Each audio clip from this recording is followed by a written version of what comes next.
Bom dia, pessoal, tudo bem? Professor Bruno na área, mais uma vez aqui estudando o regimento interno da Câmara Legislativa do Distrito Federal.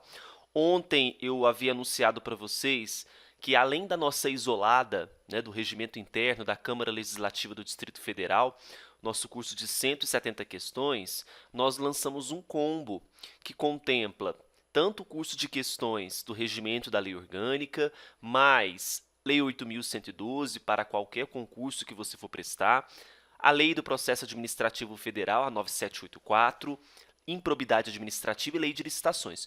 Tudo isso em questões, são quase 600 questões para você treinar visando a Câmara Legislativa do Distrito Federal. Então, é um combo que, com certeza, o valor dele é muito menor se você fosse adquirir cada uma dessas isoladas no site eleitoralcombruno.com.br. Passa lá e confira.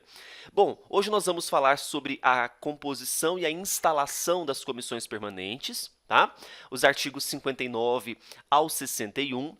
Falávamos no vídeo anterior sobre quais são as comissões permanentes e nós temos que entender que as comissões permanentes elas terão 5 membros efetivos cada uma. Então, cada comissão permanente ela terá 5 membros efetivos cada uma. Nós vamos falar dos suplentes, mas efetivos são 5. Bom, aí o artigo 60 traz regras para a instalação dessas comissões. Vejamos. O número de lugares de cada partido ou bloco parlamentar, já estudamos o que é um partido, o que é um bloco, nas comissões será definido pelo presidente da Câmara Legislativa, no início da primeira sessão legislativa de cada legislatura e nas demais sessões legislativas até 5 dias antes da data das respectivas eleições. Então, nós temos duas possibilidades aqui de definir o número de lugares de cada partido ou bloco parlamentar dentro das comissões. No início da legislatura, primeira sessão legislativa, ou nas demais sessões, na segunda, terceira e quarta sessão legislativa, até 5 dias antes das respectivas eleições. Aí, quais regras deverão ser obedecidas? A primeira, a representação dos partidos ou dos blocos será estabelecida dividindo-se o número de membros da Câmara pelo número de membros de cada comissão e o número de deputados distritais de cada partido ou bloco pelo quociente assim obtido, sendo que o inteiro do quociente final representará o número de lugares a que o partido ou bloco parlamentar poderá concorrer em cada comissão. Então, vamos representar isso daqui como que ficaria. Bom, eu primeiro preciso estabelecer, então, que essa representação, como que ela vai ser definida, né? Então, eu tenho o número de membros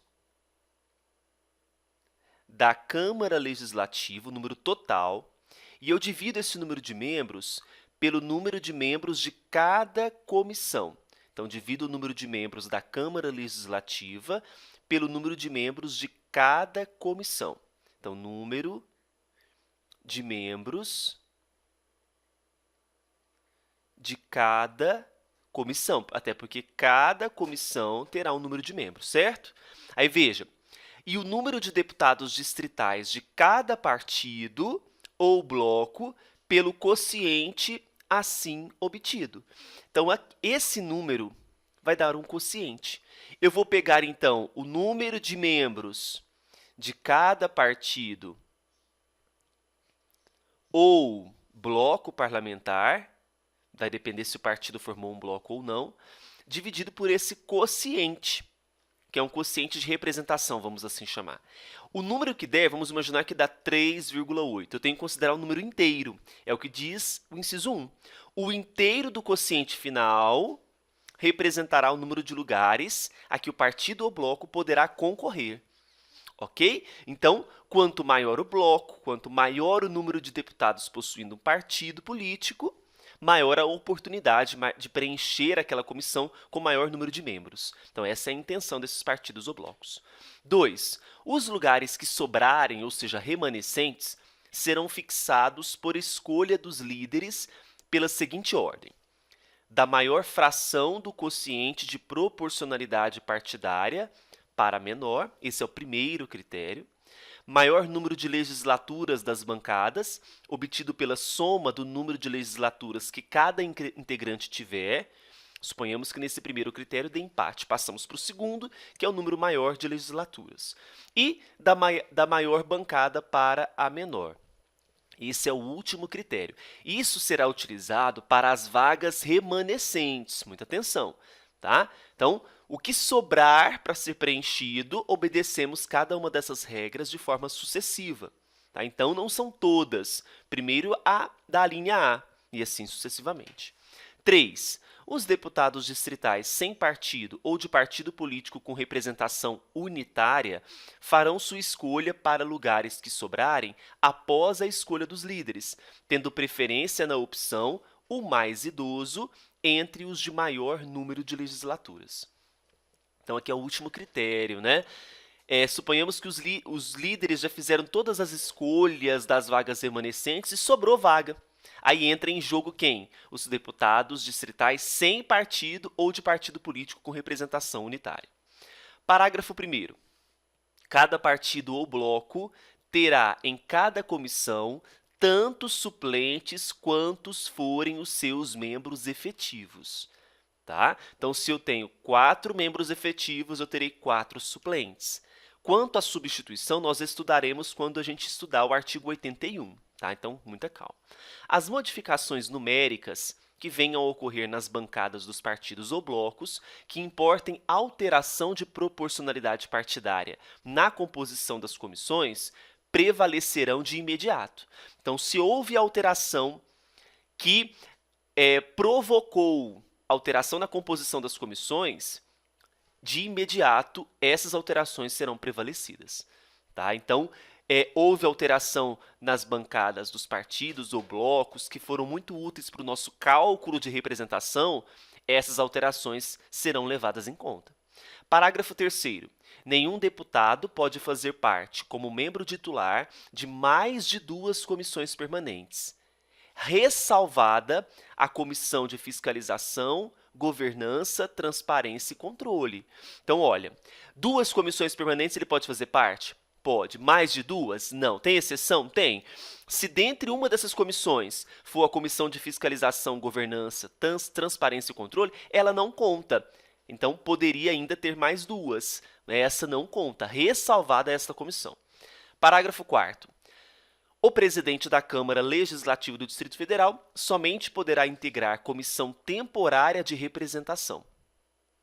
Referida no artigo 70, inciso 3, nós vamos tratar, que é onde fala sobre essa comissão temporária de representação. Tá? Então, o presidente da CLDF somente poderá integrar comissão temporária de representação. É vedado a qualquer deputado ser presidente de 2 comissões ao mesmo tempo, é lógico, né? Uma comissão ele vai custar da conta. Imagina 2, ser presidente, não estou falando ser membro, ser presidente. Até porque ser membro, ele pode ser até 2, mais de 2 ele não pode, exceto a Comissão de Fiscalização, Governança, Transparência e Controle. Tá bom? Artigo 61. Estabelecida a representação numérica dos partidos e dos blocos nas comissões, os líderes comunicarão ao presidente da Câmara, no prazo de 5 dias, os nomes dos membros das respectivas bancadas que, como titulares e suplentes, irão integrar. Então, eu preciso publicizar, comunicar ao presidente da Câmara, no prazo de 5 dias, quem serão esses membros, tanto os titulares quanto os suplentes. O presidente fará de ofício a designação, se no prazo fixado a liderança não comunicar os nomes. Então, não comunicou? O presidente pode fazer isso de ofício? Pode. Parágrafo 2º. Juntamente com a comunicação nominal das comissões, o presidente fará publicar no Diário da Câmara a convocação destas para elegerem os respectivos presidentes e vice-presidentes. Então, tenho a composição com os nomes de cada uma dessas comissões. O que o presidente faz agora? A convocação para que possam ser eleitos o presidente e o vice dessas comissões permanentes que estamos aqui formando. tá bom? A gente encerra esse artigo sobre composição e instalação, continuaremos nossos estudos. Qualquer dúvida, só mande para cursosbrunooliveira@gmail.com. Até mais!